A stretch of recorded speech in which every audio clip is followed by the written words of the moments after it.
Viewers আসসালামু আলাইকুম, সবাইকে আমার চ্যানেলের পক্ষ থেকে স্বাগত জানাচ্ছি। জাতীয় বিশ্ববিদ্যালয়ের অধীনে ডিগ্রি দ্বিতীয় বর্ষ পরীক্ষায় যারা কাঙ্ক্ষিত ফলাফল পাননি তারা চাইলে কিন্তু বোর্ড চ্যালেঞ্জের আবেদন করতে পারেন। বোর্ড চ্যালেঞ্জের আবেদন কিভাবে করতে হয়, কিভাবে টাকা পেমেন্ট করতে হয়, সকল তথ্যগুলো জানাবো আজকের এই ভিডিওতে। মূলত শুরুতে আপনাকে যে কাজটি করতে হবে, আপনার মোবাইলের যে কোনো একটি ব্রাউজার ওপেন করবেন। ব্রাউজারটি ওপেন করার পর সার্চ বারে টাইপ করবেন জাতীয় বিশ্ববিদ্যালয়ের যে ওয়েবসাইট তার ঠিকানা nu.ac.bd।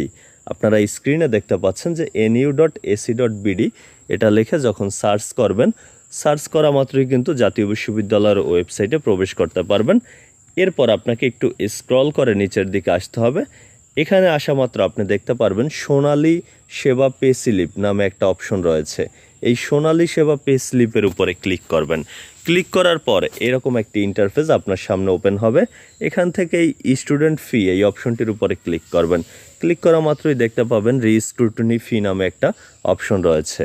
তো রি-স্ক্রুটনি ফি এর উপরে ক্লিক করার পর আপনার সামনে কিন্তু এরকম একটি ইন্টারফেস ওপেন হবে, যে ইন্টারফেসে আপনার প্রথমেই লেখা থাকবে এক্সাম নেম। আপনি এখান থেকে এই আইকনটির উপরে ক্লিক করে ডিগ্রি সেকেন্ড ইয়ার, অবশ্যই একটি এক্সামই এখানে শো করছে, এটি সিলেক্ট করবেন।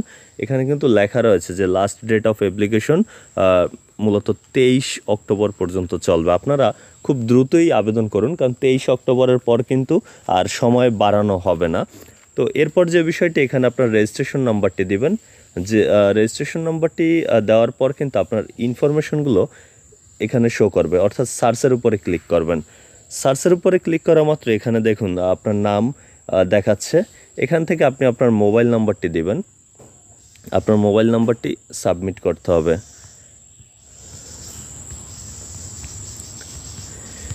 ধরুন আপনার মোবাইল নাম্বার যেটি দিয়েছেন এই নাম্বারেই আপনার কিন্তু এই নাম্বার থেকেই পেমেন্ট করতে হবে না। আপনি চাইলে যে কোনো বিকাশ নাম্বার থেকে বা রকেট নাম্বার থেকে কিংবা সোনালী ব্যাংক থেকেও আপনি পেমেন্ট করতে পারবেন। তাই এই নাম্বারের সাথে সেই নাম্বারের কোনো কিন্তু সম্পর্ক নেই। যাই হোক, তারপরে যে কাজটি করতে হবে, মোবাইল নাম্বারটি দেওয়ার পর এখান থেকে আপনাকে কিন্তু সাবজেক্ট কোড সিলেক্ট করতে হবে। আপনি কিন্তু চাইলে সব সাবজেক্টেও বোর্ড চ্যালেঞ্জ করতে পারবেন, কোনো বাধ্যবাধকতা নেই। যখন আপনি ইমপ্রুভমেন্ট পরীক্ষা দেন তখন কিন্তু একটা বাধ্যবাধকতা থাকে এই কোর্সগুলোতে পরীক্ষা দেওয়া যাবে, কিন্তু বোর্ড চ্যালেঞ্জের ক্ষেত্রে আপনি চাইলে সবগুলোতেও বোর্ড চ্যালেঞ্জ করতে পারবেন। তবে যেটিতে বোর্ড চ্যালেঞ্জ করবেন সেগুলো এরকম টিক মার্ক করতে হবে আপনাকে। তো যা হোক, এখান থেকে আপনি টিক মার্ক করার পর এরপর চলে যাবেন এই সাবমিট অপশনটির উপরে। সাবমিট অপশনটির উপরে ক্লিক করার পর ওকেতে ক্লিক করবেন। ক্লিক করা মাত্রই কিন্তু আপনার সামনে এরকম একটি অপশন দেখাবে যে ফর ম্যানুয়াল পেমেন্ট। আপনি যদি ম্যানুয়ালি ব্যাংকে টাকা জমা দিতে চান তাহলে এরকম একটা পে স্লিপ ডাউনলোড করতে হবে। এই ডাউনলোড পে স্লিপের উপরে ক্লিক করা মাত্র আপনি কিন্তু একটি পে স্লিপ পাবেন, যেটি নিয়ে সোনালী ব্যাংকে গিয়ে টাকা জমা দিতে পারবেন। আর যদি আপনি অনলাইনে পেমেন্ট করতে চান সেক্ষেত্রে অনলাইন পেমেন্টের উপরে ক্লিক করবেন। অনলাইন পেমেন্টে ক্লিক করার পর আপনার সামনে কিন্তু এরকম একটি অপশন দেখাবে যে আপনার ইনফরমেশনগুলো। এরপর আপনি চাইলে কার্ডের মাধ্যমে টাকা জমা দিতে পারেন, মোবাইল ব্যাংকিং, ইন্টারনেট ব্যাংকিং। তো সচরাচর আমরা যে কাজটা করি মোবাইল ব্যাংকিং দিয়ে টাকা জমা দিই, এটা সহজ, কারণ এখানে আপনি চাইলে নগদ, রকেট, বিকাশ যে কোনো উপায় তারপর সেল, ফিন যে কোনো পদ্ধতিতেই জমা দিতে পারবেন। তো আমি আপনাদেরকে বিকাশ থেকেই দেখাচ্ছি কিভাবে টাকা জমা দেবেন। বিকাশের উপরে ক্লিক করবেন। ক্লিক করা মাত্র কিন্তু দেখতে পারবেন যে এখানে মেইন অ্যামাউন্ট 1000 টাকা আর 10 টাকা হচ্ছে ফি, টোটাল 1010 টাকা। আপনি যদি 2টা সাবজেক্টে করেন সেক্ষেত্রে কিন্তু এখানে 2000 টাকা হবে, 3টা সাবজেক্ট হলে 3000, মানে প্রতিটা সাবজেক্টে কিন্তু 1000 টাকা ফি। এরপর আপনাকে যে কাজটি করতে হবে, কনফার্ম অপশনটির উপরে ক্লিক করতে হবে। কনফার্ম অপশনটির উপরে ক্লিক করা মাত্রই কিন্তু আপনার সামনে নতুন আরেকটি ইন্টারফেস ওপেন হবে।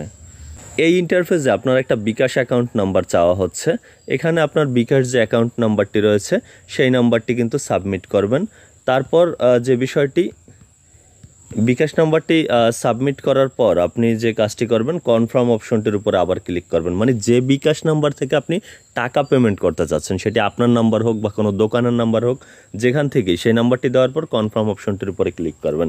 ক্লিক করার মাত্রই কিন্তু আপনার মোবাইলে বা ওই বিকাশ নাম্বারে কিন্তু মূলত একটা মেসেজ যাবে, যেখানে বলা থাকবে যে ভেরিফিকেশন কোড নাম্বারটি কিন্তু দেওয়া রয়েছে। দেখুন আপনারা এখানে কিন্তু আপনারা এই যে মেসেজটিও দেখতে পাচ্ছেন 858721, এটি হচ্ছে ভেরিফিকেশন কোড 858721।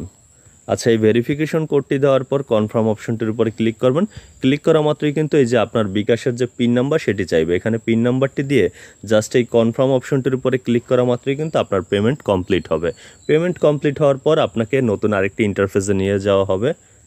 আপনার সামনে এই লেখাটি শো করবে যে পেমেন্ট সাকসেসফুল, অর্থাৎ পেমেন্ট সাকসেসফুল হলে আপনার কিন্তু আর কোনো কাজ নেই, অর্থাৎ আপনার আবেদন সম্পূর্ণ হয়েছে। আর আপনি চাইলে কিন্তু ওই যে বিষয়টি ব্যাংকে টাকা জমা দিয়েও কিন্তু আপনার পেমেন্টটি সাকসেসফুল করতে পারেন। সেক্ষেত্রে আপনার মোবাইলে SMS আসবে। তো এই ছিল আসলে তথ্যটি।